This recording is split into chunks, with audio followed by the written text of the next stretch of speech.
అందుకే ఆవు ఈ రోజున మనందరికీ పూజనీయమైంది, అట్లాగే వ్యవసాయ యోగ్యమైంది, సంస్కృతిని అందించగలిగేటువంటిది. అటువంటి ఆవుని తీసుకుపోతున్నటువంటి రైతు, ఆ రైతుతో ఆవు ఏముంటోంది? కొడుకా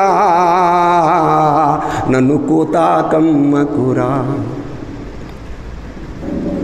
కన్ను మూసేదాకా కష్టపడతా నీ కోసం, కొడుకా నన్ను కోతాకమ్మకురా. నేను చిన్నప్పుడు వచ్చిన మీ ఇంటికి, నేను మీ ఇంటికి వచ్చినప్పుడు నాకు పైసలతో కట్నం ఇవ్వలే, ఆవుల్ని ఇచ్చేవాళ్ళు, గేదెల్ని ఇచ్చేవాళ్ళు.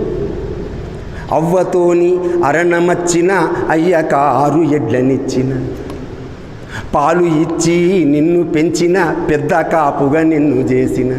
కొందరు అంటారు కదా, ఆయన సార్ పెద్ద కాపు సార్ అంటాడు. ఎందుకంటే పెద్ద కాపు అంటే ఆవులు ఉంటాయి సార్ అంటే, మేము ఉంటేనే కదా పెద్ద కాపుని, లేకపోతే పెద్ద కాపు ఎక్కడే. అవ్వతోని అరణమచ్చిన అయ్యకారు ఎడ్లనిచ్చిన, పాలు ఇచ్చి నిన్ను పెంచిన పెద్ద కాపుగా నిన్ను చేసిన. ఇప్పుడు నేను ముసలినైతిని, వట్టిపోయిన గేదెనైతిని, ముట్టి కాసుల కోసరము నన్ను కొట్టి చంపే వాళ్ళకిస్తవ, కొడుకా నన్ను కోతాకమ్మకురా. అల్కబీర్ ఇక్కడే ఉంది మన జిల్లాలో.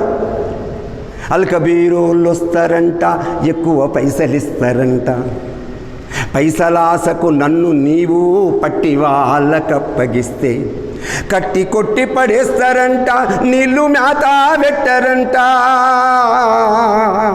నోరు ఎండి కడుపు మండి కదలలేక కన్ను మూస్తా, కొడుకా నన్ను కోతాకమ్మకురా.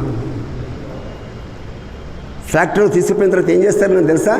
పెయ్యి మీద సలసల కాగేటి నీళ్ళు పోస్తారంట, కింద పడ్డ నన్ను మిషని మీద యాలాడేస్తారంట. ప్రాణముండగానే తోలు ఒలిసి ఊడాదీస్తారంట, సగము గొంతు కోసి రకతము మందులల్ల పోస్తారంట, కొడుకా నన్ను కోతాకమ్మకురా.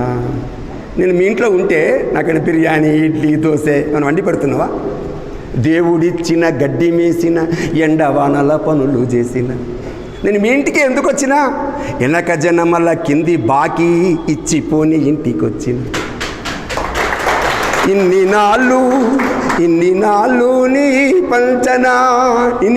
పంచన చేరిన నేను బాంచనైతా, కొడుక నన్న అరబోళ్ళకమ్మబోకు, కొడుకా నన్ను కోతాకమ్మకురా, నన్ను కోతాకమ్మకురా.